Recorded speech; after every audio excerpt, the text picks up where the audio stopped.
Hello, this is the lab, the podcast. We're testing it out now. To my left, I have Annie. Hello, Kobe. How are you today? Good. And to my right, I have Lamaya. Hey there. Nice to have you guys. Today, we're going to be talking about the economic growth in Las Cruces and how it's affecting our lives and how we view it. Yeah. So yesterday we were all sitting around, and for some reason the small town mindset of Las Cruces came up as a topic of discussion. So Kobe, what do you think about that? Well, I think it's good to have a small town mindset. Because it can foster that kind of like good community of like everybody knows each other, and that's a really cool thing to have. Yeah. But at the same time, I feel that Las Cruces isn't a small town anymore. It's grown. It's Over 100,000 people. Yeah, I wouldn't call that a small town. It's the second largest city in New Mexico. Yeah. I learned in one of my classes that in the last 30 years, it's actually doubled in population and basically size. So Annie, you were saying that the population has doubled in the last 30 years. And those of us who've lived here for those 30 years can really see it. And Kobe, you were talking about the construction on Valley and how one could become paranoid and think that it was designed to put the businesses out of business because they've really been struggling. Really bad, yeah. Over 20 of them have gone out of business now. And Really? I didn't know that. Oof. Yeah, like one of my favorite bakeries down on Valley went out of business, and I think that really sucks. It's where we got like marbled bread, and it was really good marbled bread too. And I don't know anywhere else to get it really. Yeah. And so it's been, for those of us who live in that neighborhood, it's been really a huge inconvenience. It's added a lot of stress. It's added a lot of noise pollution. And also, at the same time, that was a state of New Mexico project. Mm-hmm. But then at the same time, the city has been doing infrastructure by rebuilding the roads in the center of downtown. And I live in the Alameda Train Depot district, and the streets have been dug up to replace the plumbing, all the sewer systems and the water lines. And so it's like one inability to cross a road after another. And you're like, well, I'll go down Amador. No, I'll go down Avenida de Mesilla. No, I'll go down Valley. No, that won't work. I'll go down Hadley. No, that won't work. So it's been really bizarre. But construction and anywhere, not even just here, it's always been a pain. But like especially here, it feels like all the construction is happening all at once. And all at once in one area, yeah. Yeah, didn't you say like a city planner was fired because that's what happened? Like they all scheduled this all at the same time? We don't know if that's why the city manager was fired, but he was fired about the same time. And I think a lot of people feel like you do, Kobe, that maybe he should have been fired. But, we never know what the ins and outs of the political workings of our administration is. So it's good to go higher up the stream and do some research and figure out what exactly was the cause. Yeah. Well, that's what I learned, though, in a class is that from one of my professors is that it was a state-funded project, and then the city decided to just do it all at once. That's what I learned because they were supposed to do it in chunks. And I think you could see that at the beginning that they started in a chunk. And then they just spread out to all of Valley. That's what I did notice. And then they repaved North Main twice within a short period of time. So that was very bizarre. Yeah, that was close to my house. That was ridiculous.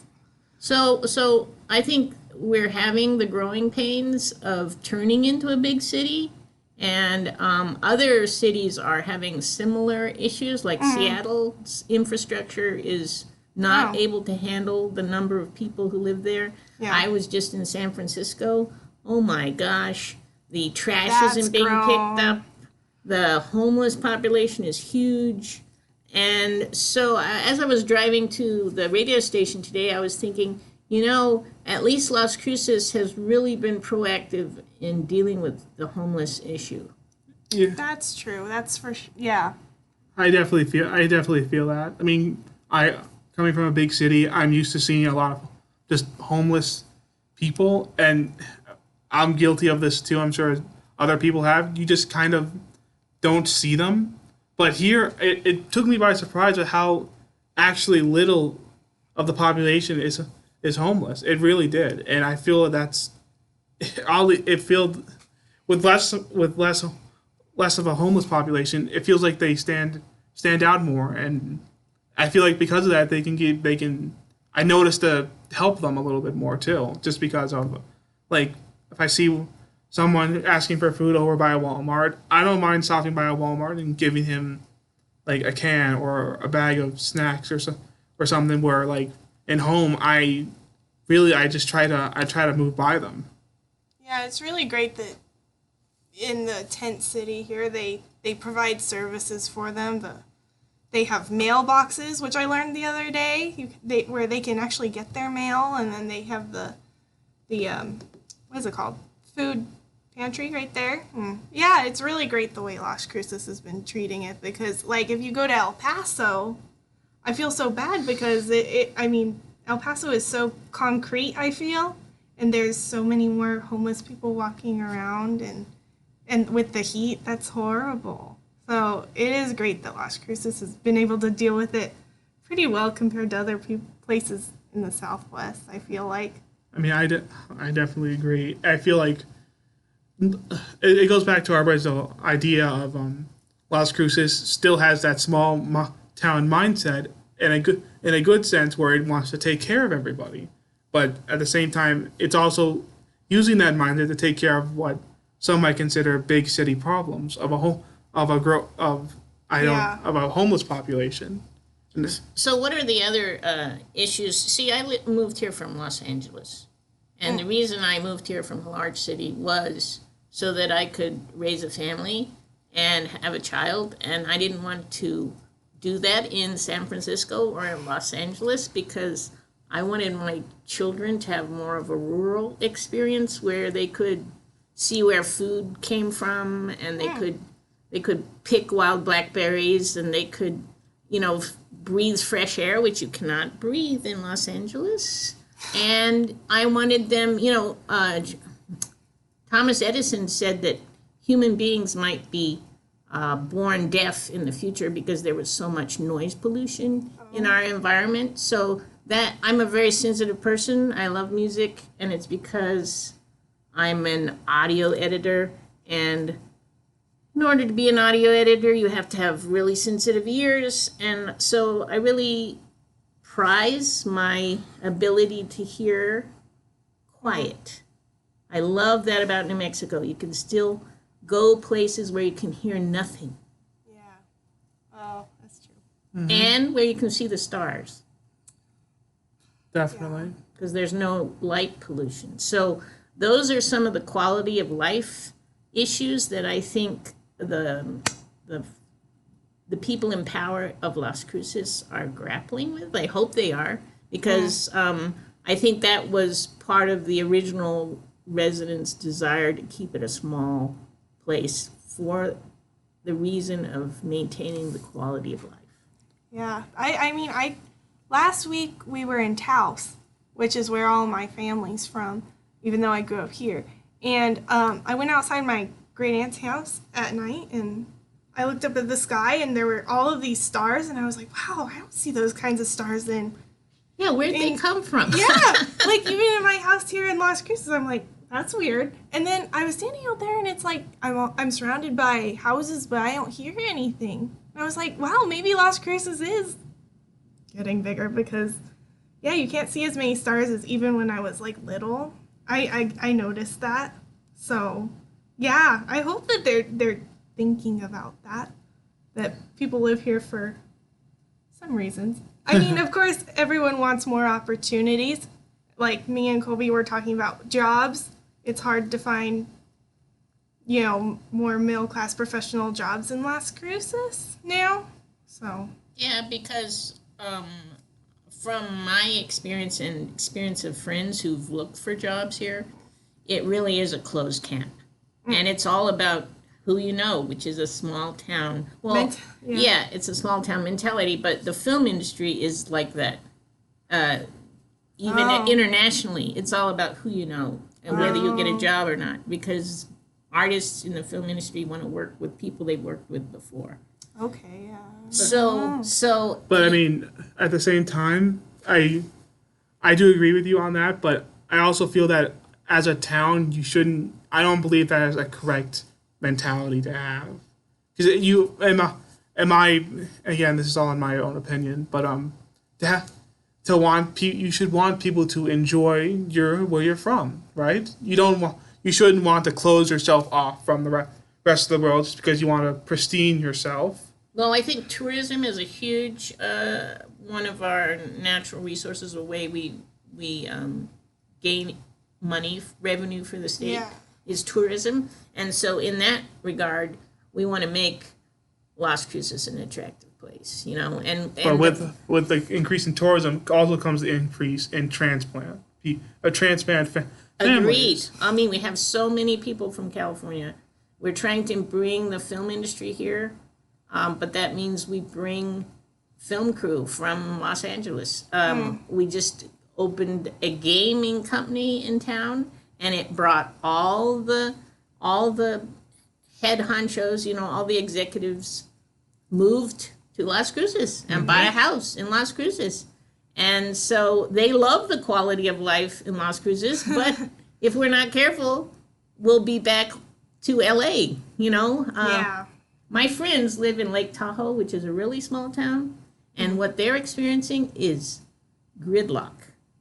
Oh, wow. And that's when all the tourists come or when they leave, the traffic is so horrendous that no one can literally move on the main arteries. It seizes. It's like a seizure, really, because it's almost like the streets are having a heart attack, really, because if you compare like the roads to like veins in the body and the blood just stops pumping, if that happens long enough, that can kill a person. So it can, in the same aspect, it can kill a city for at least a day. That's such a balance of, we need money, we need this tourism, we want our city to be known, but we don't want people to just take it over.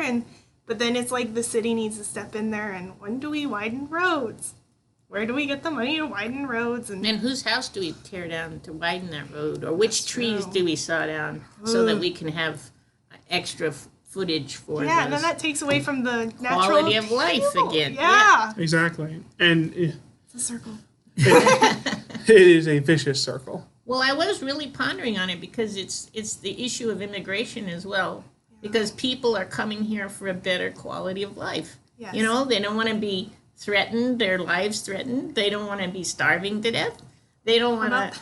They don't want to not have running water. They don't want to have to deal with disease and no health care. So they come to the United States. So we have colonias, which were established by people who came here and couldn't afford to buy a house in a development, and so they developed their own housing development. Okay, so it's all about human needs and the quality of life, I really believe, because I think when we boil it down, all human beings need the same basic things to live.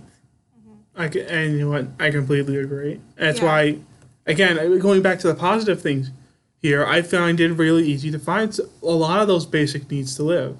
I mean, we don't, like, in Las Cruces, there's not a lot of the eccentric things. Like, there's not, like, a big popular mall or, like, a drive-in theater or, like, all the nightclubs. Extravagance. Yeah, but there are a lot. But I never noticed people here really, like, hungry for food or out in the rain looking for some place to. That's because there is no rain, Kobe. Okay, fine. Let me rephrase that. Not out in the rain, out in the hail. Or out in the heat.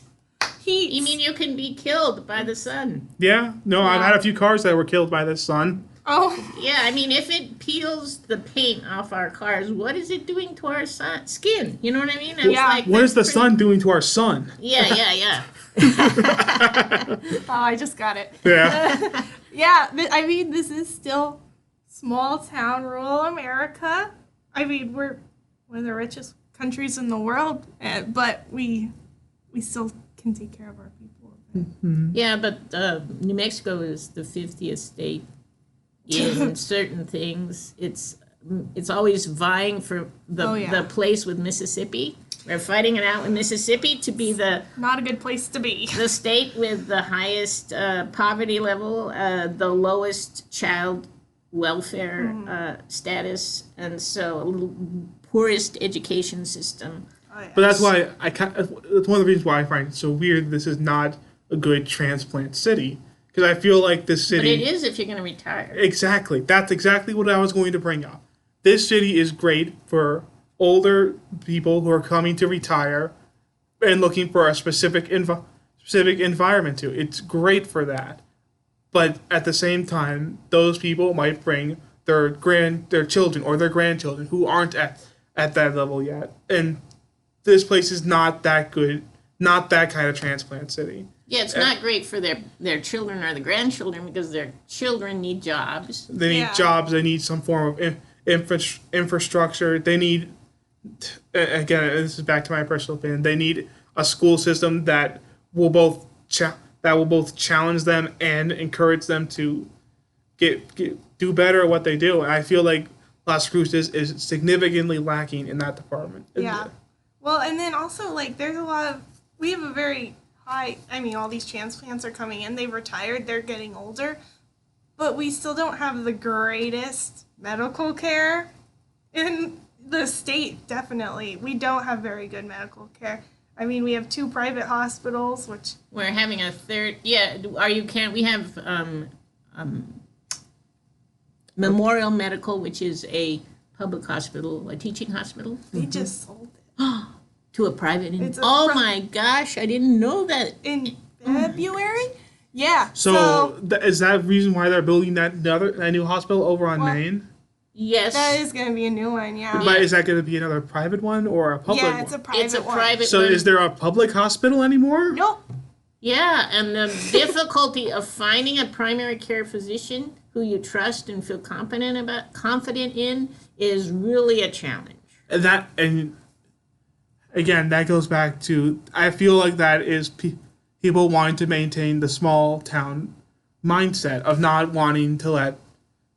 It's like it's in their mindset that they don't want this place to grow because they don't want it to attract more of these transplants. So they're trying to privatize, like almost really a necessity, right? Well, lots A of hospital I would consider it is a necessity in this day and age that you need to be able to go somewhere if there's an emergency. And a clinic is not urgent care clinic is not. it's not the same as a hospital. But if there's no public hospital for people to go to, well then if somebody has a heart attack and a clinic can't do anything, then that person is left to die. No, they go to a private hospital and then they have a huge bill. Then they have to deal with the bills. Yeah. So that would be a good question to ask. Who's taking care of indigent care? Which Memorial Medical used to be the facility Yeah. that took care of people who couldn't pay. And now what's going to happen? What is going to happen? That's a scary question. Yeah. It really is. But I would also like to try to move on to our second question. That is actually a good transition to this.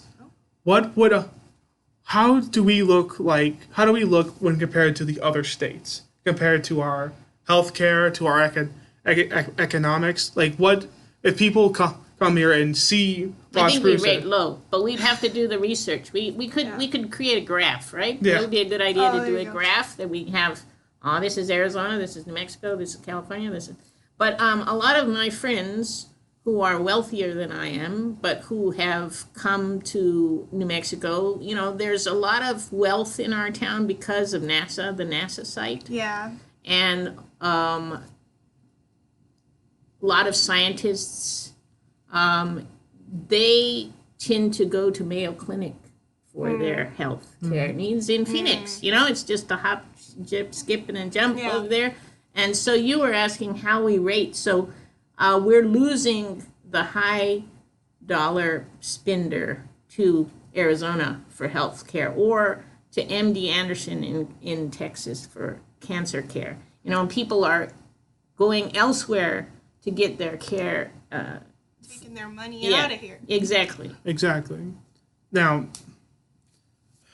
I bring this up because my mother used to work at a hospital up in Albany, New York, and they are still a very public hospital to my knowledge, and I always whenever I compare hospitals down here, I go to there because I was born there. My mother worked there, so I know a lot about the different people that were there. But my comparison to the hospitals down here is that I almost feel like their staff is more knowledgeable in certain aspects down here. I feel like they're better trained. Is that what you're saying? Yes, I feel like at times they can be better trained because I feel like they're good with people.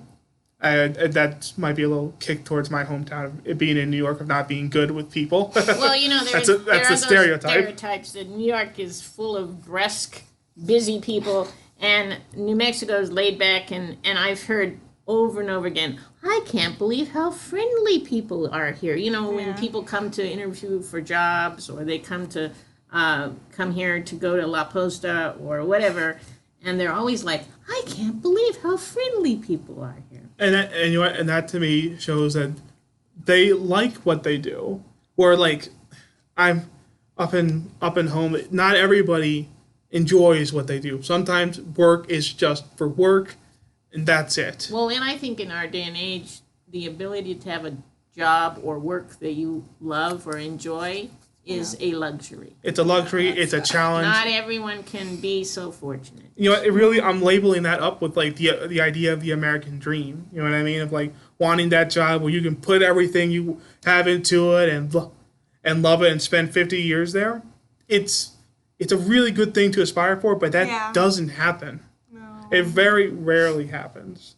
I think the world of work has completely changed with our new generation. I think that the millennials and the Gen Zs? Z, you're right. Yeah, you're Gen right. Zs. The millennials and the Gen Zs have a huge new frontier that they're moving into that, we don't know how to function in that new world of work. And I think that can almost cause a gridlock in the job economy as well. Not just in New Mexico, but in the entire country. A bunch of these younger generations moving to jobs that are not normal. I'm putting that in air quotes. You mean like there's the gig economy where everyone has to have a second, third, fourth gig? They all have. They drive for Uber. They work as a bartender, and they also walk dogs. You know what I mean? Yeah. To make it work. Yeah, exactly. And then more jobs are moving online. Traditional like nursing jobs are going online. Psychology jobs are going online. The ticket clerks at the airlines, now you have to plug in your own bags and get your own bag check-in stickers. Yeah. It's like, what? You know what really? Now, why did I pay for this ticket? You know what? That could be a sign of the times of people not wanting to interact with other people. I know, that's very troubling. It's very. I like interacting with other people, like we're doing right now, because you guys are good friends.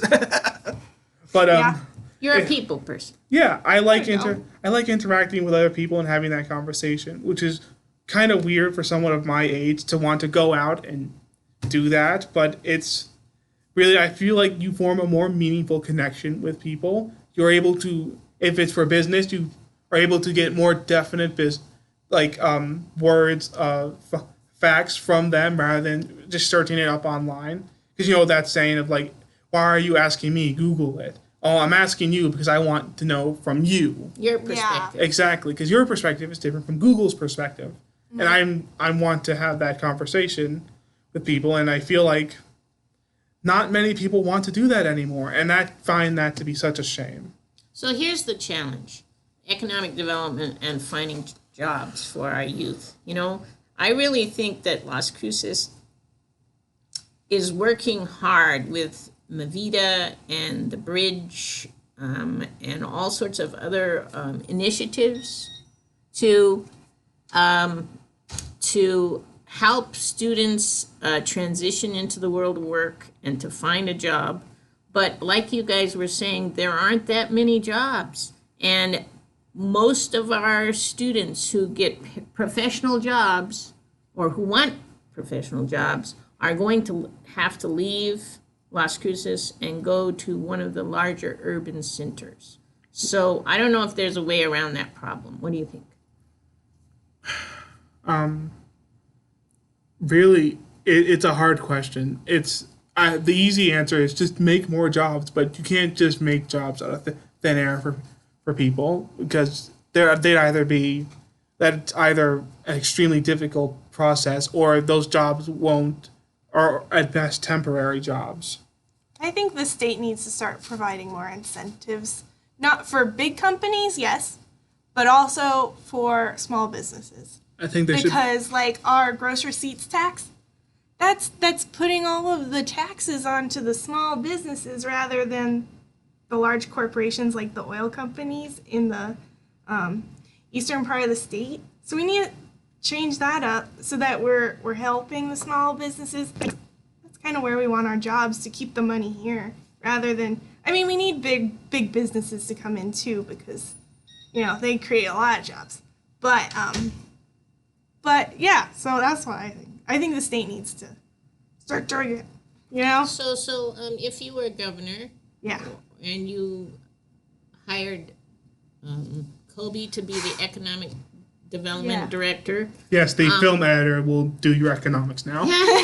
But how do we? What I see, and I'll ask this question of you, but first let me preface it by saying maybe we need to look at what Las Cruces needs and then create jobs to provide those needs. So one way out example is that we really should be recycling our own plastic. Yeah. And so why don't we set up a system where this is where you need capital outlay. First of all, you need money to hire a scientist and an engineer to work on creating a system plastic processing plant. And then you hire the construction crew to build it, and there you've got construction jobs. Then you have to hire IT people and electricians to wire it, and plumbers to plumb it, and roofers to roof it. And you've got all those workers, but where is the money coming from to pay those workers? And then, voila, the machinery is in motion, and we're melting down plastic bottles, and we're spitting out park benches, and we have to hire people, but we have to sell those park benches to someone, you know what I mean? We have to sell whatever it is, and so we need the whole marketing team, and we need customers, so that's where the public-private partnership comes in. I don't know. I'm obnoxious where I'm like, I mean, it's a perfect mix between like different economic theories, right? Of like, how can we bring the private capital in through the private sector? Find a company who could come in and make a deal with them so that we could provide like city jobs to those who are picking up the plastic and working within the plant or whatever. But then like the plant's able to function privately too, so like they're IT people and stuff, and then they can like sell the plastic or whatever, but still have the jobs be public jobs, city run. I mean, my thought is, That keeps it here. that's why we need to really look at El Paso Electric, because first of all, it wasn't a municipal-run electric company. It was a private-owned electric company that's owned by El Paso Electric. Now El Paso Electric has been sold to a mega complex. Not even in Texas, I don't think. Yeah. What do you? Oh, we gotta wind it up, Kobe. So we have all these problems You know, where is our electricity coming from? Where is our water coming from? New Mexico has a huge lawsuit about our water and whether it belongs to Mexico or Colorado or Texas. And we have drained aquifers. We don't have much electricity. We don't generate our own electricity for the city. And we could be with solar.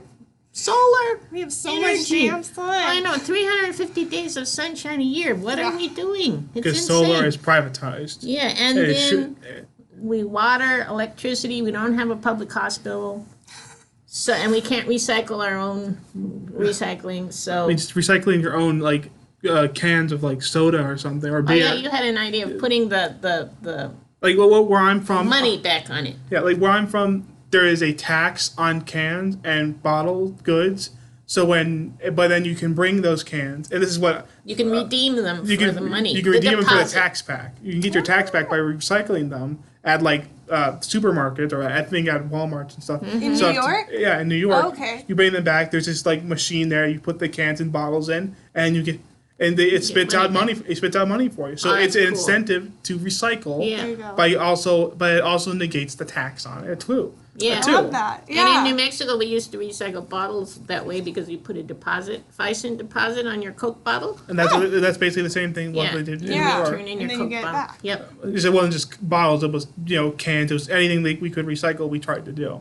It was also I think part of the initiative to help clean up the state because we were at the time it was very dirty with a lot of trash. But it's a good way to wrap it up. So we ended with trash, and so we have a big problem here. So maybe we can meet again and do some research and come back with some solutions. Yes, Yes. I agree. Definitely.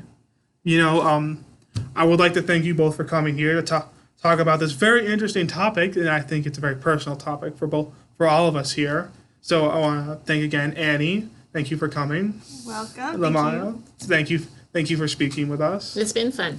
And I'm Kobe Teal, and we'll see you next time. Have a good night. I know. I kind of thought this wouldn't go on that long. Oh, That's no. good. I think we're a good threesome. There we go. You can edit out all the doors.